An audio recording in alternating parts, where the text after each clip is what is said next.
సంహారకుని చేత అది నశించిరి. వారిలో కొందరు సణిగి అస్తమానం సణగడం.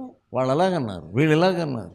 నాకు కన్ను నొప్పిగా ఉంది, ముక్కు నొప్పిగా ఉంది, ఎంతకాలం ఇలాగా అది లేదు ఇది లేదు అంటూ ఉంటాం. సంహరించబడ్డారు. ఈ నెగిటివ్ ప్రార్థనలు మానేసి ఉన్నదాని కొరకు నువ్వు శుద్ధిస్తే ఆయన నీకు కావలసిన అన్నీ ఇస్తాడు. ఆయన తప్పుగా అర్థం చేసుకుంటున్నాం. అసలు ఆయన మంచి దేవుడు అని అంటున్నాం.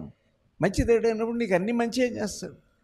సాతాను ఏం చేస్తాడంటే నిన్ను ఆయన మంచివాడు కాదని చెప్పి ఆయన చాలా కఠినాత్ముడు. ఆయన ఒక తలాంతం అందుకున్నాడంట. ఆ ఒక తలాంతం అందుకున్నవాడు దాని కొరకు స్తుతించి దాని కొరకు ఉన్నదానినే వ్యాపారంలో పెట్టడానికి బదులుగా ఏమంటున్నాడు?